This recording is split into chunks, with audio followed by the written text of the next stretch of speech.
Your Excellencies, honorable representatives, dear colleagues and friends, first of all, I would like to thank the Secure World Foundation and the French Ministry of Economy for their joint efforts to host this summit in a context where space sustainability is now more than ever, I think, a hot topic. In the continuity of what has been mentioned this morning, we are witnessing, it's quite obvious, but we have to say that, we are witnessing an unprecedented and exponential development of large constellations. As of September 2025, there are currently 8,475 Starlink satellites in orbit and counting, following by the Amazon's Kuiper project of broadband internet constellation, which aims at operating more than 3,000 satellites in orbit. China is also investing in a spectacular way in the development of 2 mega-constellations, aiming to launch 27,000 satellites in orbit. This is our reality. The orbital situation is changing rapidly, and this phenomenon has been accelerating for the last decades, in complete contrast of the beginning of space history. However, space sustainability is not a new topic. The long-term sustainability of outer space activities has long been a priority for France and CNES. We have been pursuing a consistent national program for over 30 years. France has addressed the sustainability issue in the 90s by joining the Interagency Space Debris Coordination Committee in 1886 through CNES as one of the agency's first members. In this framework, France contributed to the formulation of first standards and the launch of the report on the status of the space debris environment, still published every year. The last report mentions that the orbital population today is composed of 30,000 space objects bigger than 10 centimeters, 1 million objects bigger than 1 centimeter, and 200 million debris. These figures and their evolutions over time reflects orbital congestions and call for collective actions. This is why CNES actively supports IADC work and will continue to support it, especially with respect to the space debris mitigation guidelines. CNES is also largely involved in standardization bodies, such as the European Cooperation of Space Standardization and the International Organization for Standardization, whose work in the domain is largely inspired by IADC. This standardization work is crucial in order to prevent and limit the multiplication of space debris. One very important thing here to notice is that the preservation of outer space, making it self-sustainable and accessible for all in the future, cannot be achieved without international cooperation and coordination between all space stakeholders. In line with the international political agenda, France's historical international commitment to sustainability issues is pursued at COPUOS. We deeply believe in and advocate for the central role of COPUOS in defining multilateral policy principles, governing the peaceful uses of outer space.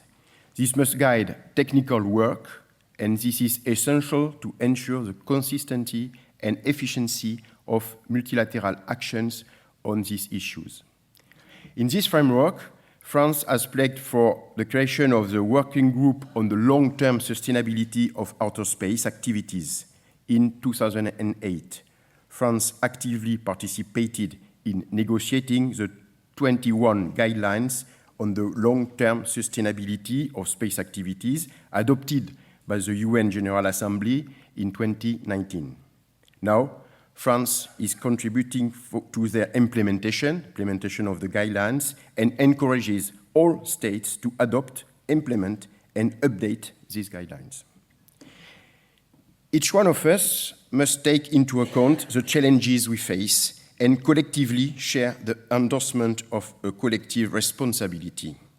The French Space Operation Act, or LOS in French for Loi sur les opérations spatiales, illustrates French commitment to this effect. France has equipped itself with a national framework, legal framework, pioneering in space regulation addressing sustainability issues. The LOS, first of its kind, has proven its value. Our national legal history in space started in 2008 when France transposed the principles of the Outer Space Treaty and related conventions into national law, in particular creating an authorization regime for French space operations based on technical requirements, including for the mitigation of space debris. This act, and in particular its technical regulations, were updated in 2023 and 2024 to bring it in line with new developments in the space sector and to take into account the lessons learned to date.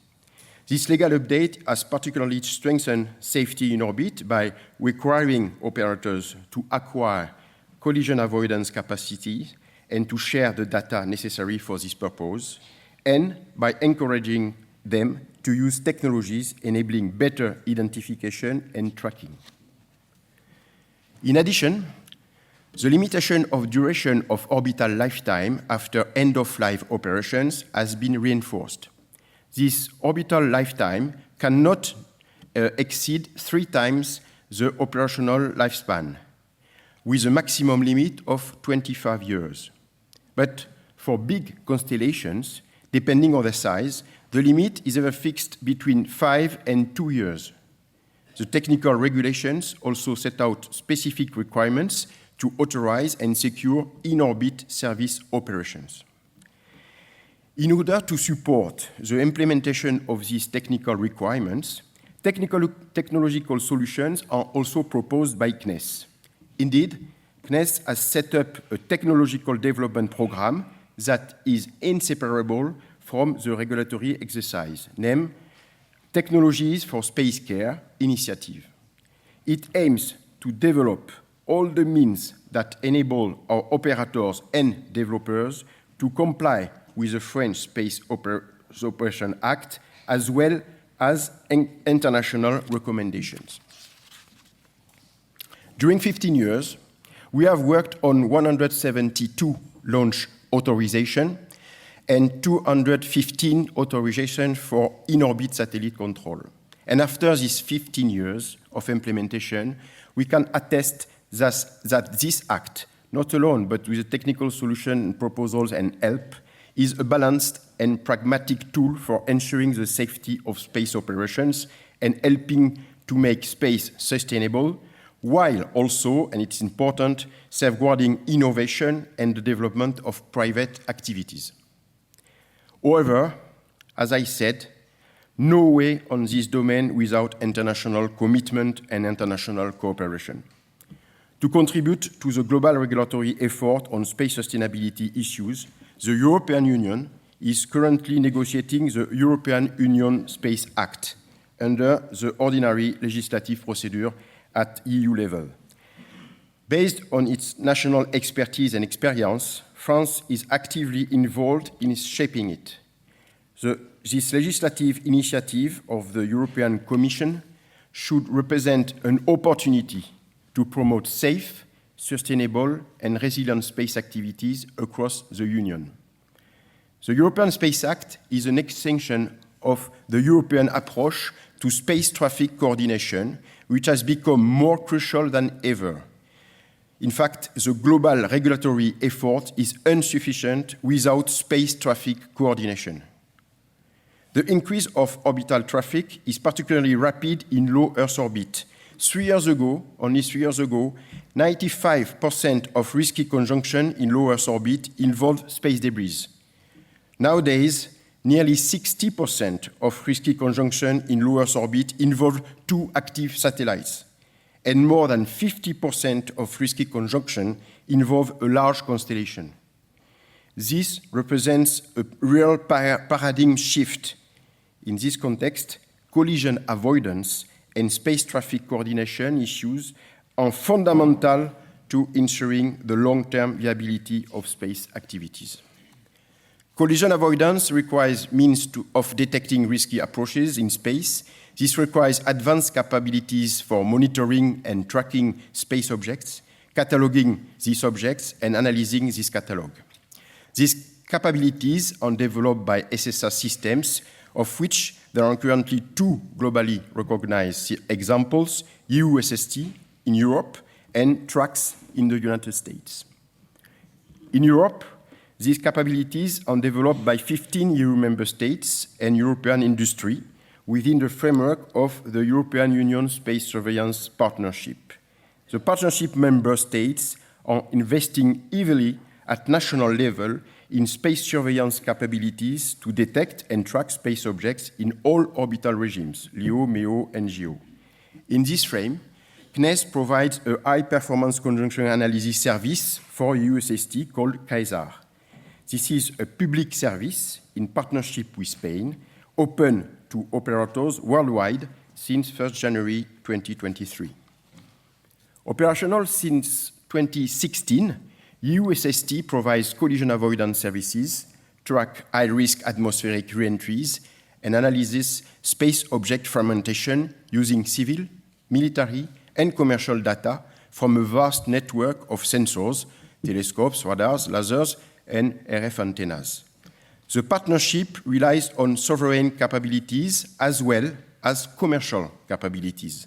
The collision avoidance service is open to all satellite operators worldwide, and now 82 operators representing more than 600 satellites are registered with these services, 2/3 of which are from the European Union. In this vein, at the national level, France has developed ambition and structuring technological program to develop its surveillance capacity. CNES compiles a national catalogue of space objects in collaboration with the French Space Command, as we have a very dual model in France for space activities. Our agency also operates the Operational Surveillance Space Center for continuously monitoring the risk of collisions. Completing institutional capacity, we also rely on our industry. At national level, France supports closer involvement of the commercial sector, focusing on value-added technologies. For instance, within the national investment program called France 2030, France has recently funded a consortium to develop innovative sensors and solutions for this domain. But again, it is essential that all surveillance systems coordinate urgently. Constellations will be able to operate in a peaceful environment only if they coordinate with each other. This is the reason why France strongly advocates for establishing an international mechanism to coordinate existing situation awareness systems within COPUOS. To begin with, this coordination could take the form of an annual meeting with the United Nations Office for Outer Space Affairs acting as a facilitator. To conclude, I would like to reiterate CNES' continuing international commitment to pragmatic proposals based on our regulatory and operational experience as a pioneer and a central European actor in addressing sustainability based on our technologies and legal expertise. The European Union made a significant step forward on the legal and technological components of its space strategy to tackle sustainability issues. However, we must not stop here. Efforts need to be pursued collectively, both on worldwide space surveillance coordination and space debris mitigation measures. With this ambition, we support the perspective of a Unispace 4 conference, which will contribute a historic milestone for space multilateralism at a time of an unprecedented change in the field of space activities. More than ever, these are issues that must be addressed by each stakeholder in an inclusive manner. The Space Sustainability Summit is therefore a unique opportunity to highlight these challenges and bring all stakeholders together around the table. So, Thanks a lot for you to be there today. I wish you all constructive discussion and a fruitful summit. Thank you.